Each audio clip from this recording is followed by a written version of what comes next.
Hello, this is the trade site UX market preview and domestic economic data roadmap for the week beginning Monday, the 27th of January 2014 and ending last day of the month, the 31st. Let's talk about what to expect next week after we get through what happened this week, which was that we finally got 2 down days on Thursday and Friday after getting one big down day a week ago Tuesday and recovering very quickly.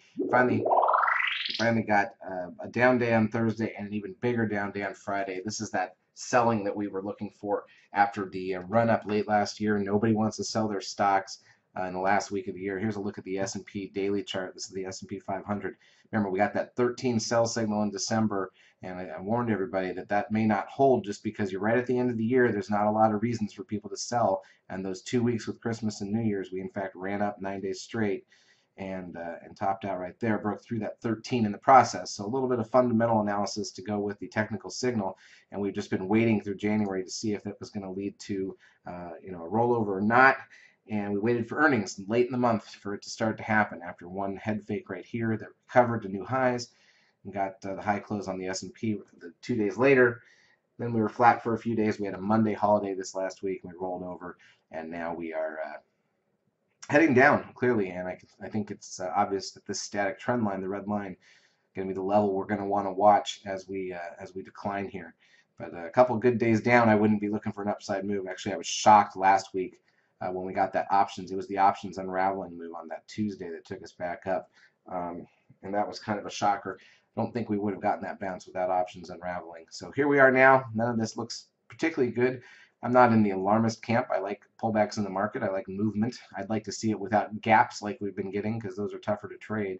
But overall, I'm fine with the downside of the market. And if it continues and really gets a bit out of control, let's say it takes us back into that 1700 range here on the S&P, which is another 100 points down, and does it in the next couple of weeks, then we should have some decent money-making opportunities to the short side for once.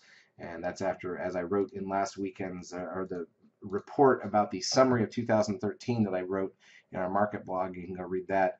That's after a year where basically the shorting opportunities were pretty minimal in 2013. So it'd be nice to get back a little bit of that. Always interesting as traders to have to make that mindset flip. But again, this is potentially just the beginning of something. Will the static trend line hold us? In which case, it's really just a technical retracement of that setup, or are we looking at something bigger here? Certainly the volume is there, and we're going to talk about that in a minute too. So here's the Nasdaq 100 index as well. You can see that's rolling. There's a trend line there that we'll focus on in the next couple of weeks. It has not yet broken, but again, you can see the static trend line, same kind of setup on that move. That could be the target there as well. So take a look at oil for the week just so we know where that came from, as where that went. Rose a little bit as the rest of the country got hit with colds again. And here is the gold actually rising. Remember that 13 buy signal we pointed out on gold has been the bottom so far. So we've broken now the static trend line of that last move.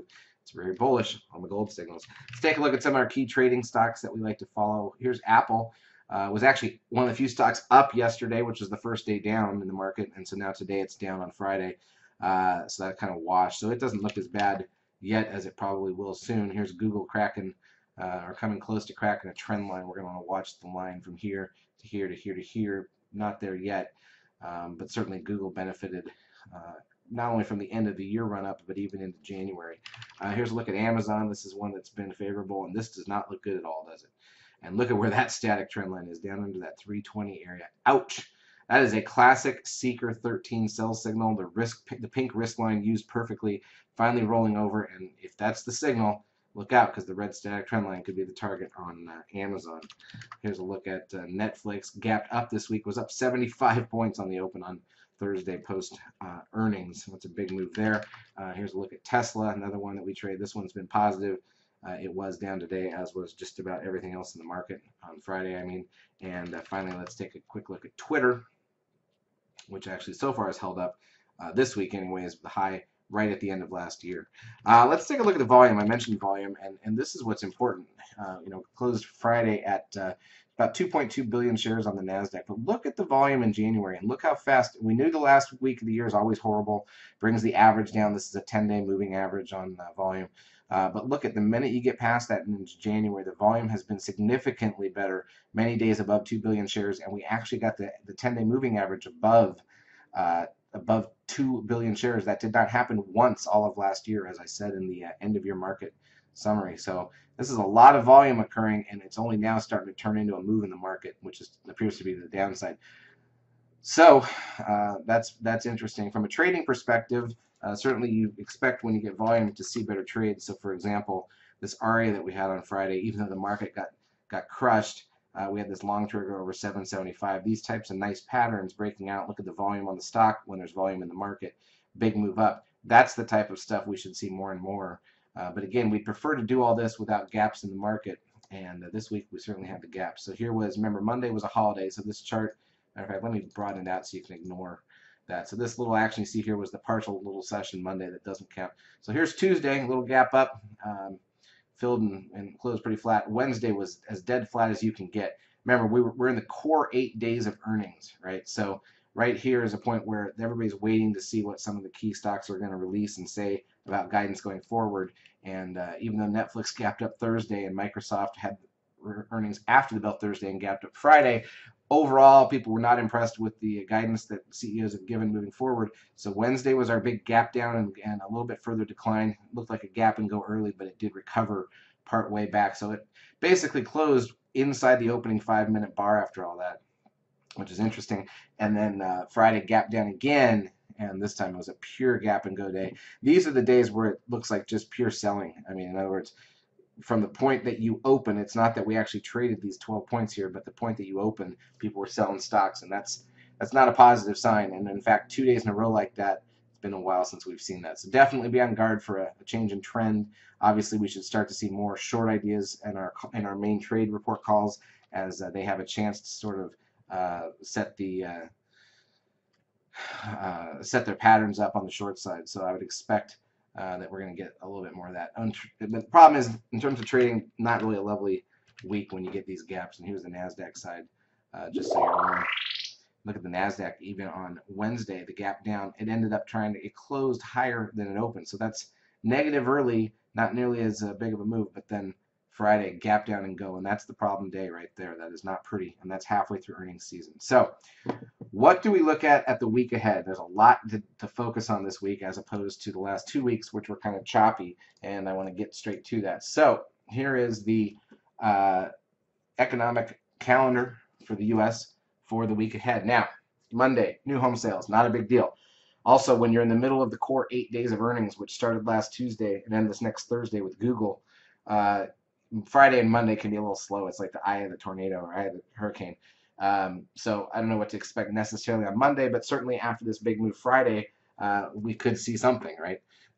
So we can get people coming in, looking at their newspapers over the weekend, not being happy with what they've seen. Never mind the fact that you've got guys like Rick Santelli on CNBC screaming that it's the end of the world.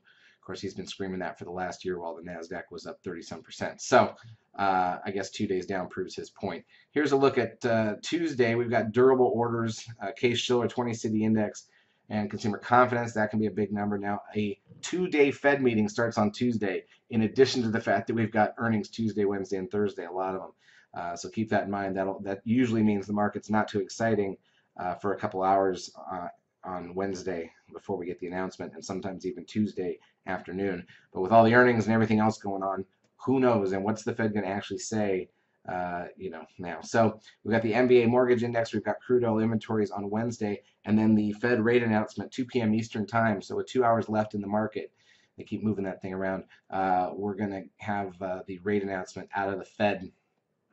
So then we'll look for a 3-wave move after that. But that's not the end of this week. Matter of fact, that's just the beginning in terms of data.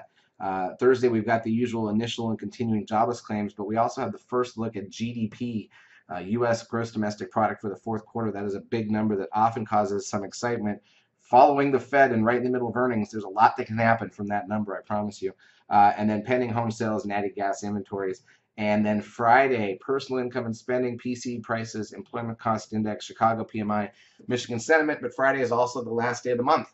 So they're going to get the prices where they want them, more than likely earlier in the week, and Friday might not be that exciting. People take off. So a lot of excitement, I imagine, Tuesday through Thursday.